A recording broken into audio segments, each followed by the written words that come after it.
السلام عليكم اعزائي المشاهدين ومتتبعي قناه رشيده بازل.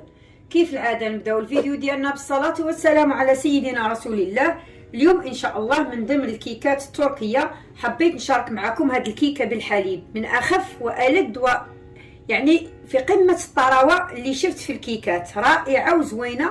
نحضروها هكا في يوم العيد للضيوف، ناس جايين عندنا كتحليه، كتجي رائعه رائعه في منتهى اللذه. نعيا ما نشكر لكم لكن ما نعطيكمش الحق ديالها بشرط الا جربتوها. زوينه زوينه بزاف وسهله التحضير، مقاديرها موجوده في كل بيت، والمهم هي اللذه والبنه اللي فيها.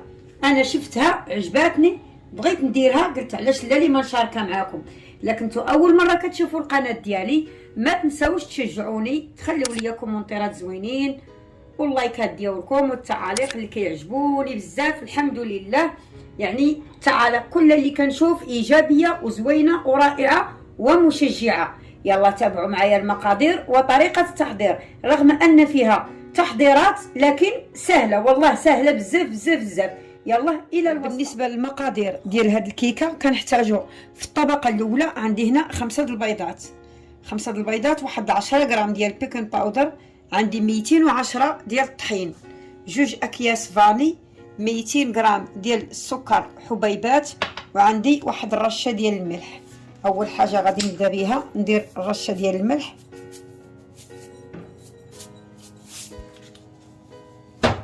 ندير البيض،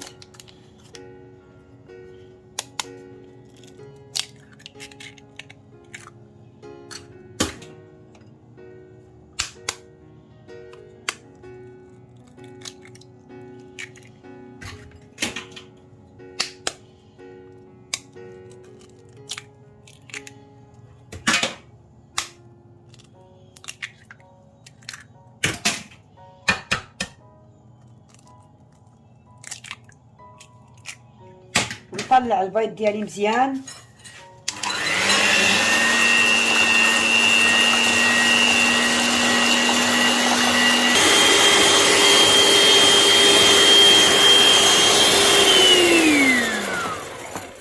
اذا لاحظتوا هنا انا طلعت البيض غير بالملحه، ما درت حتى شي حاجه. دابا عاد غادي ندير السكر،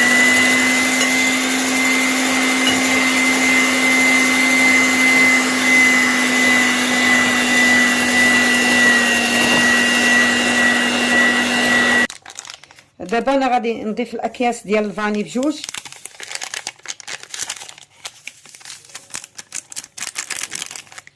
ونطلع تاني.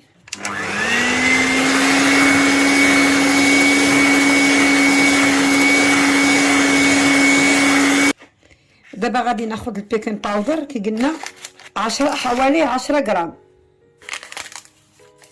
وضروري في هذه المرحله ما نغربلو الدقيق ديالنا، ضروري ما نغربلوه ونحطوه هنا في الخليط. نخلطو هنا، نخلطو معاه باش نكون متاكده بانه تخلط صافي، ونغربل. انا هاد 210 راها عبار محسوب تماما بالنسبه لهاد الكيكه هذه. وإلا لاحظتوا راه ما درنا لا زيت لا زبده.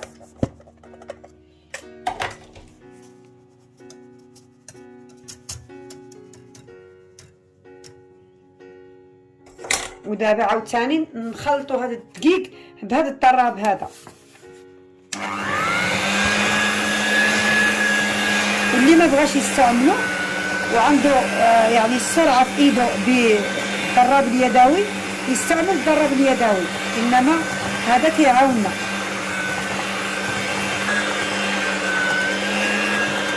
وهنا راه لمينا الطحين مع الخليط غير بالدرجه رقم 1. صافي دابا غادي نطفي الخليط ديالنا، راه تجمع.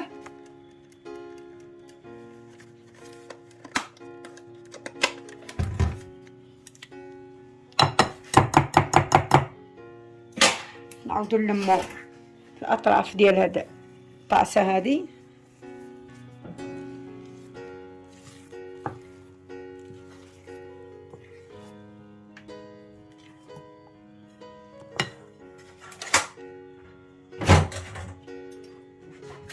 ناخذ المول ديالي اللي فرشت ليه واحد الورق ديال الزبده بحال هكا، ونفرغ الكيكه ديالي هنايا.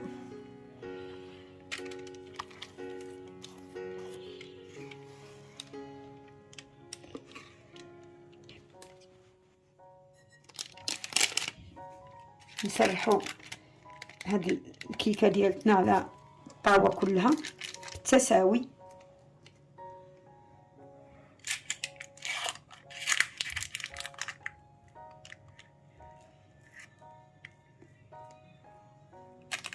صافي دابا وغادي ندخلها للفران. انا درتو يسخن على 180 درجه، ما غاديش تاخذ ليا وقت طويل في الفران. انا غادي نقول لكم شحال خدات ليا. بالنسبه لهذا الحليب هو اللي غادي نسقي به الكيكه ان شاء الله ملي نطلعها من الفرن. انا عندي هنا 950 مليلتر ديال الحليب، غادي نضيف ليها كيس ديال الفاني،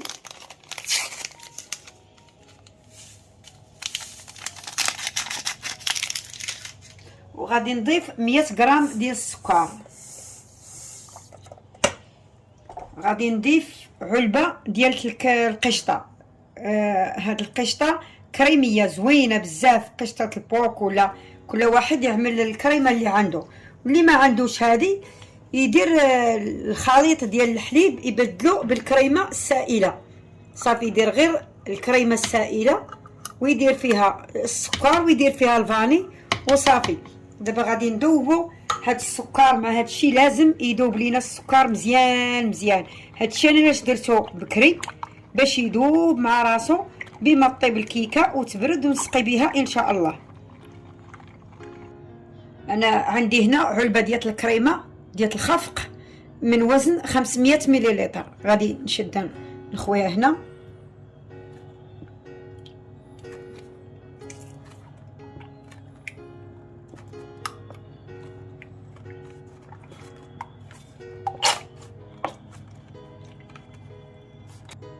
غادي ندير فيها قياس واحد الملعقه ديال السكر بودره،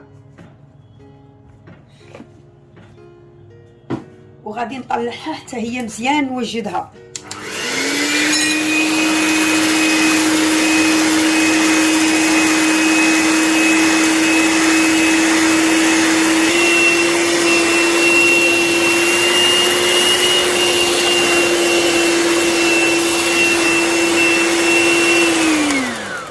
صافي الكريمه ديالي ها هي طلعتها، ها هي صافي حتى هي غادي نشدها نخليها على جنب في الثلاجه ونوجد كل شيء نحضروا باش الكيكه ملي طيب ان شاء الله تلقاني مجهزه ليها اللوازم ديالها كامله.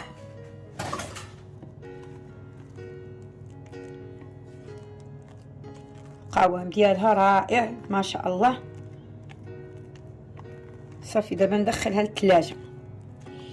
بالنسبه للكراميل اللي غندير فوق هاد الكيكه، انا خديت هنا 250 غرام ديال السكر حبيبات، انا درته على النار مهيله وخليته باش يذوب. وغادي ناخذ واحد الملعقه ديال النشا بحال هكا ونديرها في هاد نص كاس ديال الماء وندوبها.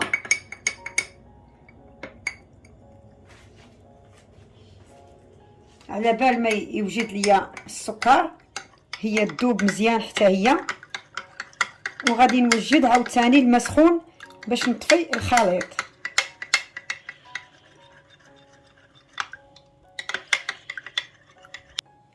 الكيكه ها هي بعد ما طلعتها من الفران خدات لي تقريبا حوالي شي 15 دقيقه. صافي ها هي طايبه زوينه ما خاصها والو. غادي نخليها دابا تبرد شويه، ما نسقيهاش دابا وهي سخونه، ضروري نخليها تبرد.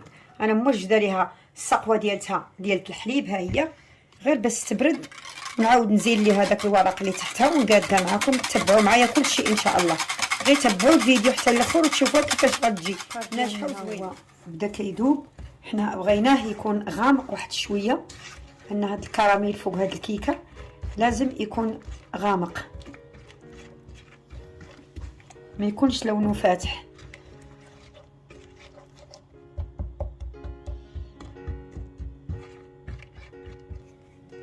دابا في هذا الاثناء غادي نضيف حوالي ملعقه كبيره ونص ديال الزبده.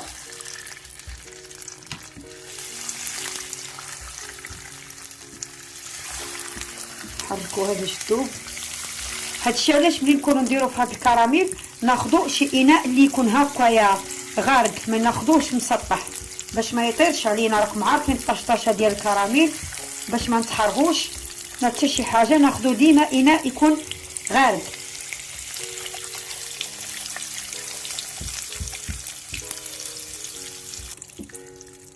دابا غادي نضيف 250 مليلتر ديال الماء سخون حتى هو تكون سخون. نحركو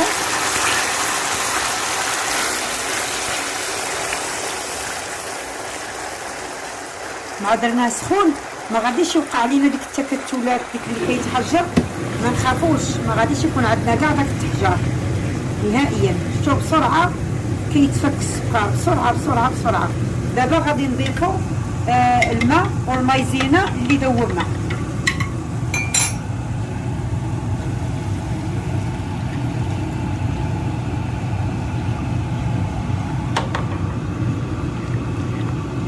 نحركو حتى يبدا يتقاد لينا الخليط ديالنا.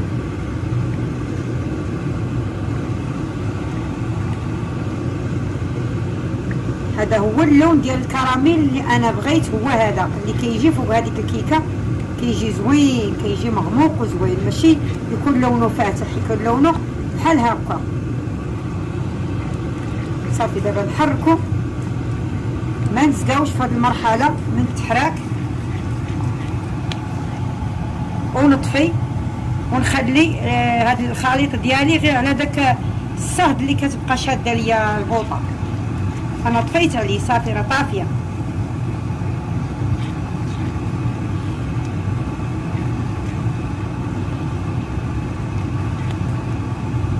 دابا الكراميل جهزناه، الكريمه مجهزينها، الكيكه كتبرد، الحليب باش غادي نسقيو حتى هو موجدينو.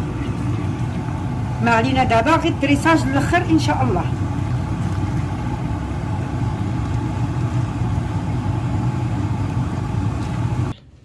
دابا ها الكيكه ديالتنا بعد ما بردات انا قلبت هذاك الوجه اللي هذا هو الوجه اللي كان فيه البابي كويسون، درتو الفوق، والوجه اللي كان الفوق درت تحت باش يجينا هذا مستوي وزوين هكا مدريسي. دابا انا خلط الحليب عاوتاني مع السكر باش نتيقن مزيان. دابا غادي نسقي الكيكه ديالي مزيان بهذا الخليط.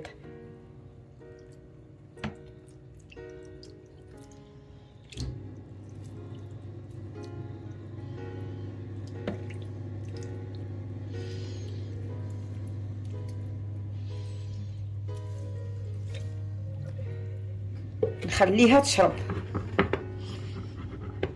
غادي تشربو كامل ان شاء الله.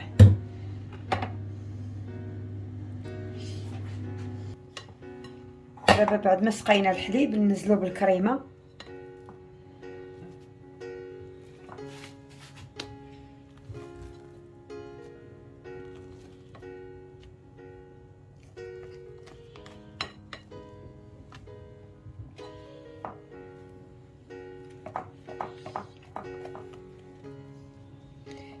نخليو واحد شويه من هنا، نخليو غير شي هاد شويه بحال هكا، ونسرحو الكريمه ديالتنا على الكيكه بالتساوي.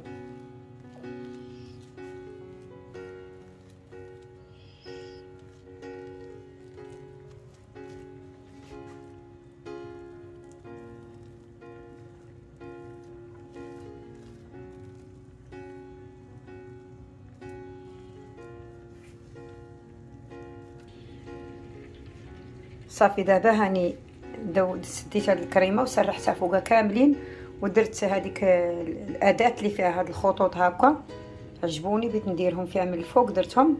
دابا غادي ندخلها للثلاجه تبرد تماما، عاد نزيد فوقها. دابا هي الكيكه ديالتنا بعد ما بردات انا غادي ننزل بالكراميل اللي هو يعني بحراره ماشي بارد بزاف ماشي سخون بزاف.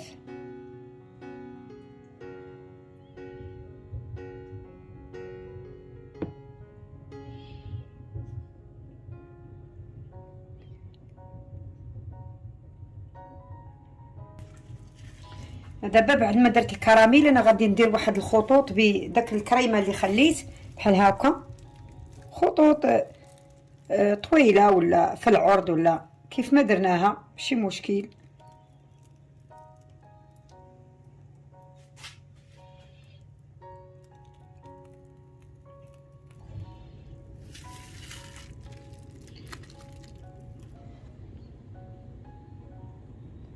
صافي دابا غادي ناخدو الكوردون ديال السنان ونديرو هاد الخطوط على شكل ملفاي.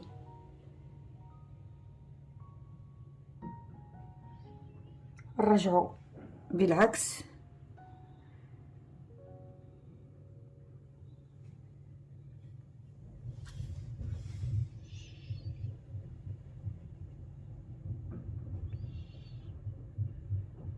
اللي كتجي هاد الخطوط زوينه، مش مهم اننا